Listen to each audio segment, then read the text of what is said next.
दोस्तों नमस्कार। इस वीडियो में हम देखेंगे MQTT के बारे में कि MQTT क्या होता है, कैसे काम करता है, इसके बेसिक फीचर्स को समझेंगे। तो MQTT का दोस्तों फुल फॉर्म होता है मैसेज क्यूइंग टेलीमेट्री प्रोटोकॉल और ट्रांसपोर्ट होता है। Message queuing telemetry transport. तो बेसिकली ये 1999 में फर्स्ट रिलीज़ इसका आया था। अभी जो करंट इसका वर्जन चल रहा है 5 चल रहा है। ये 2019 में इसका ये वाला वर्जन रिलीज़ हुआ था और इसको मेंटेन करने वाली कम्युनिटी ऑर्गेनाइजेशन का नाम है OSS। इसका फुल फॉर्म होता है organization for advance structure information standards. दोस्तों MQTT basically publish subscriber model होता है और ये पब्लिश सब्सक्राइबर मैसेजिंग प्रोटोकॉल है और ये HTTP से फास्ट होता है। और इसका जो फर्स्ट वर्जन जो था वो डेवलप किया था एंडी स्टैनफोर्ड क्लार्क।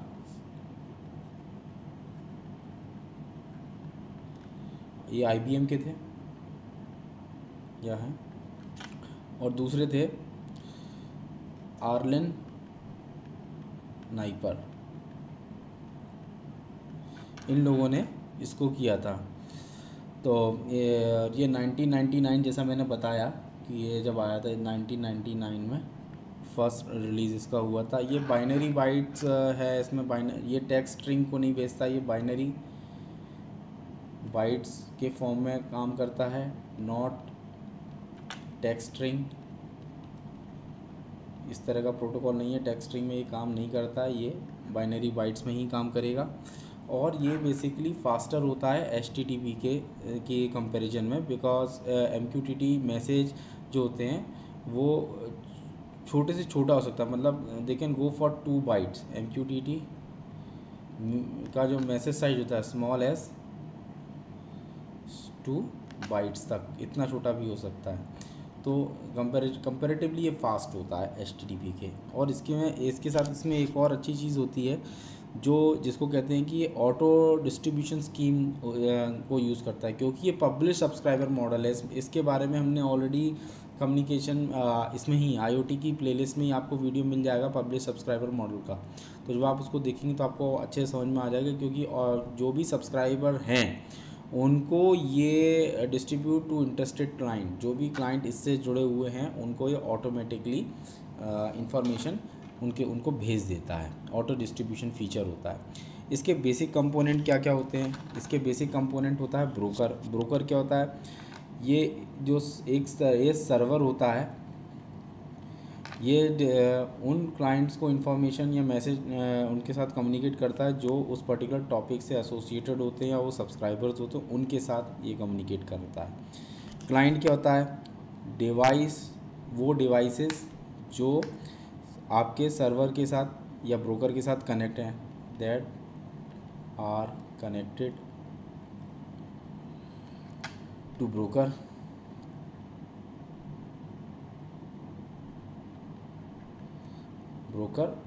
ऑन जो मैसेज भेजते हैं या मैसेज रिसीव करते हैं, ठीक है, on specific topic.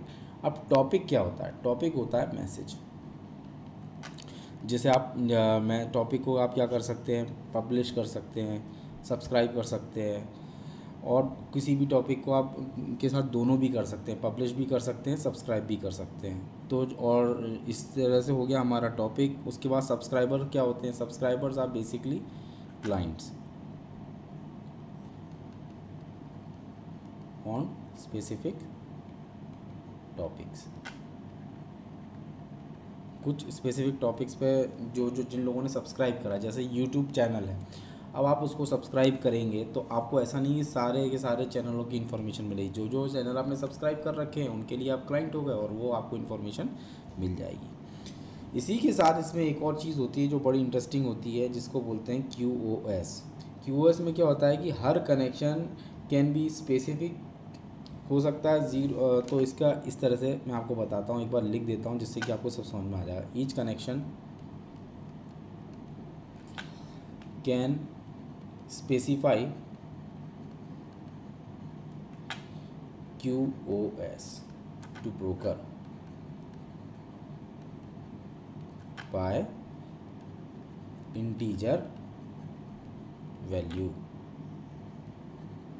ranging from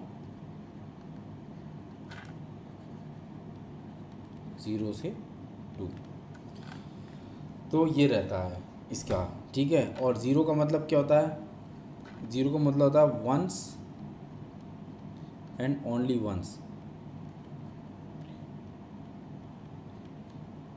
और इसमें क्या है, नो एक्नॉलेजमेंट रहता है, विथ प्लस नो एक्नॉलेजमेंट, जैसा कि हमारा जो स्कीम थी फायर एंड फॉरवर्ड वाली, वो स्कीम पे ये काम करता है। यदि 1 है तो इसका मतलब होगा at least 1।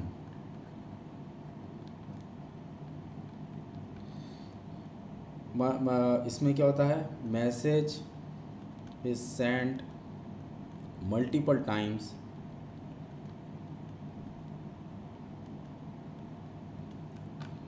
till an acknowledgement is received।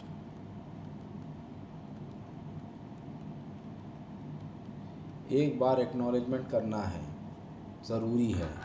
इसी तरह से जो तीसरी स्कीम होती है, तीसरे को बोलते हैं टू एश्योरिंग डिलीवरी या एश्योर्ड डिलीवरी। इसमें क्या होता है कि एक्नॉलेजमेंट डिलीवरी चाहिए ही चाहिए, उसके बिना काम नहीं चलेगा, ठीक है। तो इसी तरह से मतलब आपको एक्नॉलेजमेंट चाहिए ही चाहिए, जब तक नहीं जाएगा तब आपको ये सिक्योर करता है कि हाँ आपने मेरे को बोला ये काम करने के लिए, तो मैं ये करके ही मानूंगा, अब ये कर ही दूंगा, ठीक है। तो इसमें QoS के ये 3 पॉइंट हैं, ये बहुत ही इंपॉर्टेंट पॉइंट हैं। कनेक्शन कैन स्पेसिफाई QoS, आपको किस तरह की क्वालिटी ऑफ सर्विस चाहिए, ये हर कनेक्शन या हर क्लाइंट बता सकता है, जिसके अंदर आता है आपका इसकी 0, 1 और 2। आप इनमें से कोई भी एक इंटीजर वैल्यू चूज़ कर लेंगे, उस हिसाब से हो जाए। फायर एंड फॉरवर्ड चाहिए, सिर्फ एक बार चाहिए, मिनिमम एक बार एक्नॉलेजमेंट आपको चाहिए ही चाहिए, या फिर अश्योर्ड डिलीवरी चाहिए। इन तीनों चीज़ों के हिसाब से आप ये डिसाइड करते हो कि आपको एश्योरेंस मिल रहा है कि नहीं मिल रहा है। QoS यही कंपोनेंट होता है। इसका एक और वर्जन होता है दोस्तों, जिसको बोलते हैं MQTT-SN। ये बेसिकली काम करता है आपका वायरलेस सेंसर नेटवर्क्स में, इसका बहुत काम है। ये ऐसे सेंसर नेटवर्क जो होते हैं जो नॉन TCP बेस्ड होते हैं, नॉन TCP IP होते हैं, ठीक है, नेटवर्क होते हैं। जैसे कि इसका एग्जांपल क्या होगा, आपका ZigBee एक इसका एग्जांपल होगा, ठीक है। तो उसके लिए ये MQTT एक्सटेंशन को इनेबल करता है, और इसलिए इसको MQTT-SN या MQTT सेंसर नेटवर्क बोलते हैं। इसका जो वर्जन अभी लेटेस्ट स्टेबल है वो वर्जन 1.2 है। अब देखेंगे हम MQTT के ब्रोकर के कुछ काम कि ब्रोकर की फंक्शनलिटी क्या क्या होती है, ब्रोकर कैसे कैसे काम करता है। तो बेसिकली ब्रोकर क्या करेगा, आपका एज अ सर्वर नोड की तरह काम करेगा। It functions as a server node. अब सर्वर नोड में काम क्या होता है, पहला काम होगा कि मैं जो टॉपिक है उनको फॉरवर्ड करो, ठीक है, मैसेज को फॉरवर्ड करेगा या फिर उसको स्टोर करेगा। ये 2 तरीके के काम करता है। या फिर आपको फंक्शनलिटी चाहिए बोथ की, स्टोर एंड फॉरवर्ड, तो ये दोनों भी इस तरह के फंक्शंस को मतलब देता है। इसके बाद जो होता है एंटरटेन टॉपिक्स फ्रॉम सब्सक्राइबर, जो टॉपिक्स हैं जो from publisher, entertains topic from publishers. तो जो आपके जो इन्फॉर्मेशन रिसीव होती है उस हिसाब से वो पब्लिशर को वो देखता है कि अब ये इसके सब्सक्राइबर कौन कौन से, तो उनको वो भेजेगा, ठीक है। इसके बाद आता है रिकवर और रिकनेक्ट फ्रॉम डिस्कनेक्शन। यदि कनेक्शन डिस्कनेक्ट हो जाता है तो उसको रिकनेक्ट करना है, या कनेक्शन लूज़ हो जाता है तो उसको रिकवर करना है, तो ये सारे काम भी आपका ब्रोकर ही करेगा।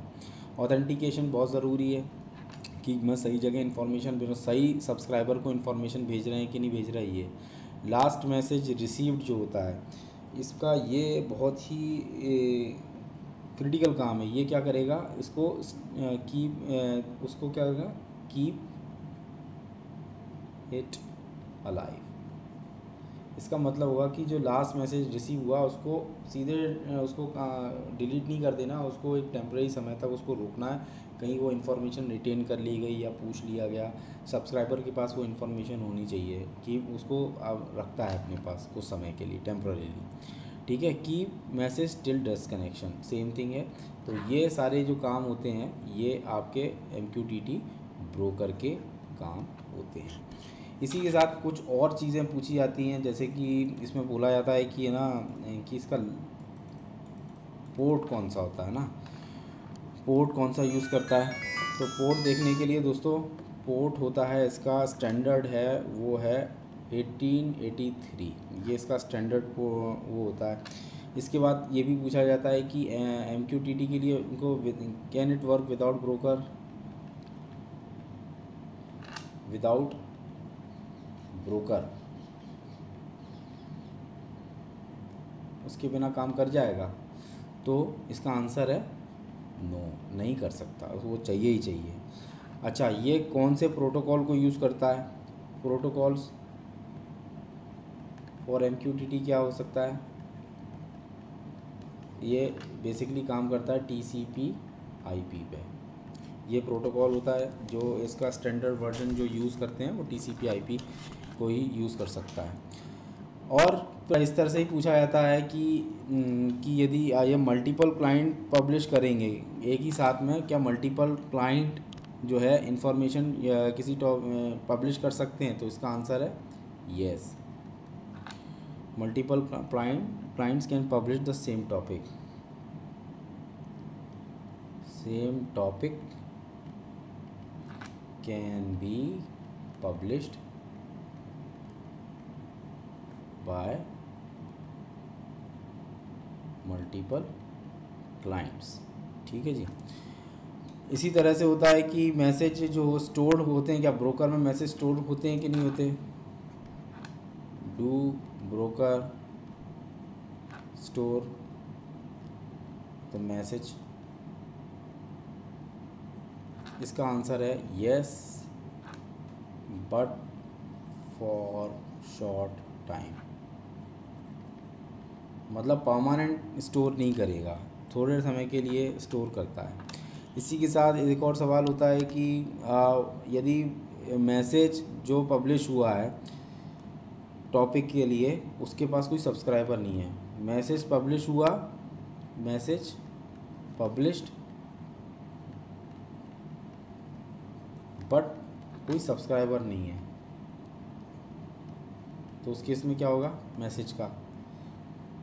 मैसेज डिस्कार्ड हो जाएगा, मैसेज डिस्कार्ड कर दिया जाएगा। फिर ये और पूछा जाता है कि रिटेन्ड मैसेज क्या होता है, retained message, what is retained message. क्या होता है कि ब्रोकर जो है, ब्रोकर सेव करता है last publish message, last published message को वो सेव करके रखता है। क्यों करके रखता है कि जब कोई नया सब्सक्राइबर आएगा तो उसके लिए वो फर्स्ट मैसेज की तरह काम करेगा। नया सब्सक्राइबर देख ले कि आखिरी मैसेज क्या आया, इसके लिए वो उसको सेव करके रखता है। तो जब नया सब्सक्राइबर जुड़ेगा तो उसको वो जो लास्ट मैसेज जो ब्रोकर ने सेव करा है वो दिखेगा, तो वो उसको फर्स्ट मैसेज की तरह ट्रीट करेगा, इसीलिए उसको रिटेन्ड मैसेज कहा जाता है। दोस्तों, अब इसके साथ हम थोड़ा सा और देखेंगे MQTT को देखेंगे हम मैसेज फॉर्मेट के हिसाब से। ठीक है, मैसेज फॉर्मेट के हिसाब से देखेंगे तो इसमें क्या होता है, इसमें एक चीज़ होती है जिसको बोलते हैं कंट्रोल हेडर, उसके बाद होता है पैकेट लेंथ,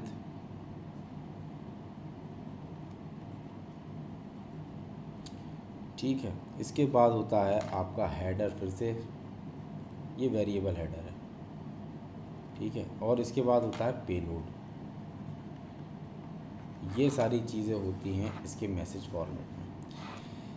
ये इसमें क्या होता है, इसमें कुछ चीज़ें तो फिक्स रहती हैं, कुछ चीज़ें तो इसमें फ़िक्स होती हैं दोस्तों।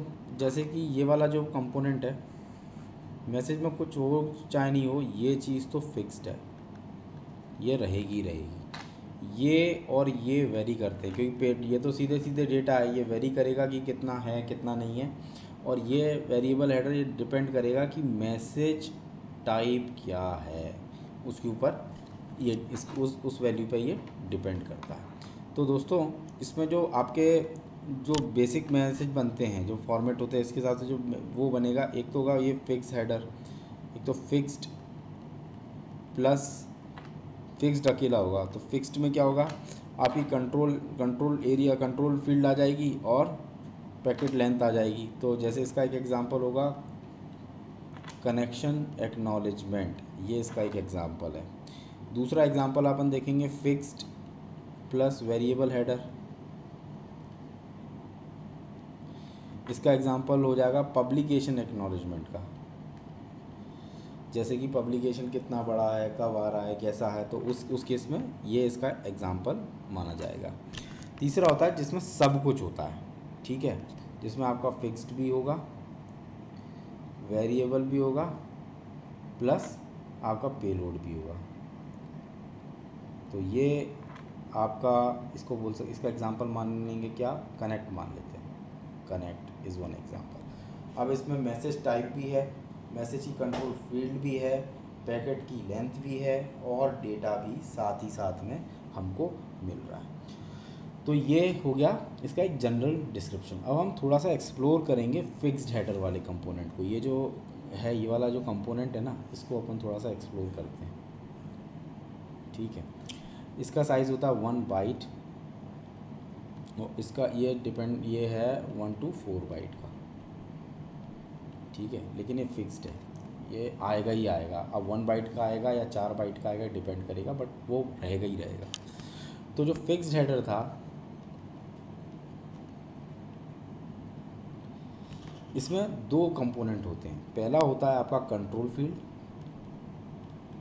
और दूसरा होता है पैकेट लेंथ। ये जो अपन ने देखा था पैकेट लेंथ, सेम चीज़ को मैं यहाँ दोबारा लिख रहा हूँ, ठीक है। ये मिनिमम कितने का होगा, minimum can go of 2 bytes. जैसे कि आपका एक डिसकनेक्शन का जो मैसेज होता है, डिसकनेक्ट, ये आपका 0x00 करके है, तो ये आपका डिसकनेक्ट करने का होता है। तो ये एक एग्जांपल हो गया 2 बाइट का। अभी अपन थोड़ा एक्सप्लोर करेंगे कंट्रोल फील्ड को थोड़ा और देखते हैं। कंट्रोल फील्ड,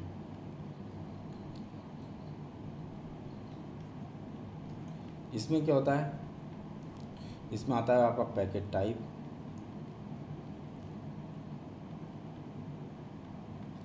और दूसरी चीज़ जो इसमें होती है वो होता है फ्लैग। ये होगा आपका 4 बिट का और ये होगा आपका 4 बिट का। जैसे कि आप देख रहे हैं, अब इसके हिसाब से क्या बनेगा, 001 002 और 0011110। तो एक हो गया आपका 1 हो जाएगा आपका कनेक्ट, दूसरा हो जाएगा आपका कनेक्शन एक्नॉलेजमेंट और तीसरा हो गया आपका डिस्कनेक्ट। ये एग्जांपल किसके बता रहा हूँ मैं कि ये जो 4 बिट हैं ये किस तरीके से डिस्ट्रीब्यूट हो सकती हैं। अब हम इस स्ट्रक्चर को, जो स्ट्रक्चर हमने पहले देखा था, ये वाला स्ट्रक्चर है, इसको हम दोबारा से एक्सप्लोर करेंगे एक और बार। तो इसमें मैं पहले एक बॉक्स बना लेता हूँ, ठीक है। अब इसमें अपन देखते हैं, पहली चीज़ है आपका हेडर, ये आया बाइट्स के फॉर्म में इंफॉर्मेशन है। फिर आ जाएगा रिमेनिंग लेंथ,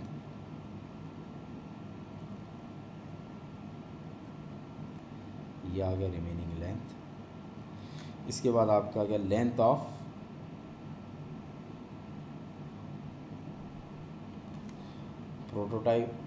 प्रोटोकॉल नेम, कौन सा प्रोटोकॉल है, क्या यूज़ किया जा रहा है। उसके साथ आएगा प्रोटोकॉल का नाम प्लस वर्जन, कौन सा यूज़ किया जा रहा है वो। इसके साथ आएगा कनेक्ट फ्लैग,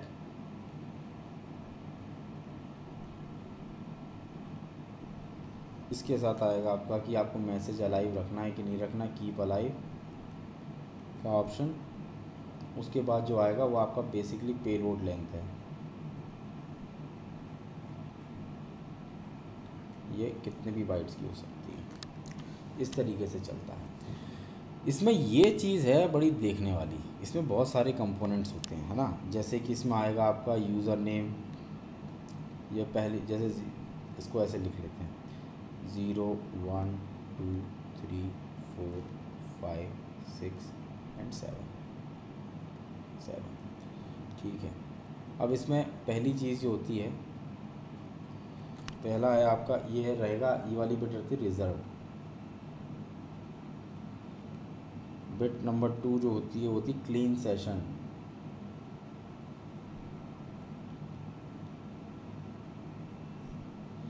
बिट नंबर 3 या इसमें 0 से काउंट कर रहे थे 2, ये होगी विल फ्लैग। उसके बाद होगी विल QoS, चौथी भी सेम ही होगी विल QoS। पांचवी जो होती है उसको बोलते हैं विल रिटेन, रिटेन जो मैसेज का था, मैसेज रोक के रखता है। सिक्स्थ होगी पासवर्ड, यदि पासवर्ड है तो पासवर्ड बताओ। सेवन्थ होती है आपकी यूज़र नेम। मोस्टली ये दोनों ऑप्शन साथ में बैक टू बैक आते हैं। बाकी है जैसे इसमें मैं यहाँ लिख देता हूँ 0x02, इसका मतलब क्या होगा, बिट नंबर 2। बिट नंबर 2 कौन सी, 1 2, क्लियर सेशन का आ गया फ्लैग। तो इस तरह से इसमें ये सारी चीज़ें बताई जाती हैं। दोस्तों यदि आपका कोई भी डाउट हो MQTT से रिलेटेड तो आप कृपया कमेंट सेक्शन में ज़रूर बताएं। अभी मैं इसको यहाँ पे एक और बार समराइज़ करूँगा कि MQTT का जो फुल फॉर्म होता है मैसेज क्यूइंग टेलीमेट्री ट्रांसपोर्ट होता है।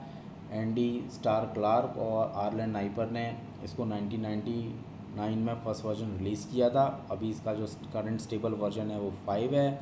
7 मार्च 2019 को आया था। OSS ने इसको मेंटेन किया था। OSS की वेबसाइट पर अभी भी अवेलेबल रहता है। अलग अलग RFCs हैं जो इस पर काम करती हैं और पब्लिश सब्सक्राइबर मॉडल पर काम करता है। मैसेजिंग प्रोटोकॉल है, फास्टर होता है HTTP से। क्यों? क्योंकि इसका मैसेज का साइज बहुत छोटा होता है, छोटा मैसेज जल्दी चला जाता है। Auto distribution to interested client रहता है कि जो भी क्लाइंट्स रहते हैं, सब्सक्राइबर हैं, उसको ऑटोमेटिकली भेज देता है, बार बार बोलने की ज़रूरत नहीं होती। इसके बेसिक कंपोनेंट्स होते हैं ब्रोकर, क्लाइंट, टॉपिक, सब्सक्राइबर और QoS बहुत मेजर कंपोनेंट है। QoS आपको बताना पड़ता है कि आप 0 चूज़ कर रहे हैं, 1 चूज़ कर रहे हैं, 2 चूज़ कर रहे हैं। बिना एक्नॉलेजमेंट के जाना है, सिंगल एक्नॉलेजमेंट चाहिए या डिलीवरी एश्योर्ड चाहिए, ठीक है, ये 3। उसके बाद इसका जो दूसरा वर्जन है वो MQTT SN है। ये बेसिकली UDP को भी सपोर्ट, MQTT SN UDP या जो नॉन TCP प्रोटोकॉल होते हैं ना, उसके लिए सपोर्ट करने के लिए बनाया गया है। MQTT ब्रोकर जो होता है उसकी फंक्शनलिटी हमने देख ली थी, उसके बेसिक स्टैंडर्ड पोर्ट देख लिए थे, कुछ उससे रिलेटेड सवाल थे वो सब सवाल देख लिए थे, रिटेन मैसेज की डेफिनेशन देख ली थी, इसका पैकेट हेडर कैसे दिखता है वो देख लिया था। उसके बाद हमने पैकेट हेडर्स की को और ज़्यादा एक्सप्लोर किया था, उसमें क्या क्या चीज़ होती है, कंट्रोल फील्ड के अंदर क्या क्या कंपोनेंट आते हैं। उसके बाद फाइनल जो हमने इसका MQTT कनेक्ट मैसेज स्ट्रक्चर देखा था, ये MQTT कनेक्ट मैसेज का स्ट्रक्चर है, ये हमने देखा था। ठीक है दोस्तों, यदि आपका इस टॉपिक से रिलेटेड कोई भी सवाल हो या आप कुछ पूछना चाहें तो कृपया कमेंट सेक्शन में ज़रूर बताएं। धन्यवाद।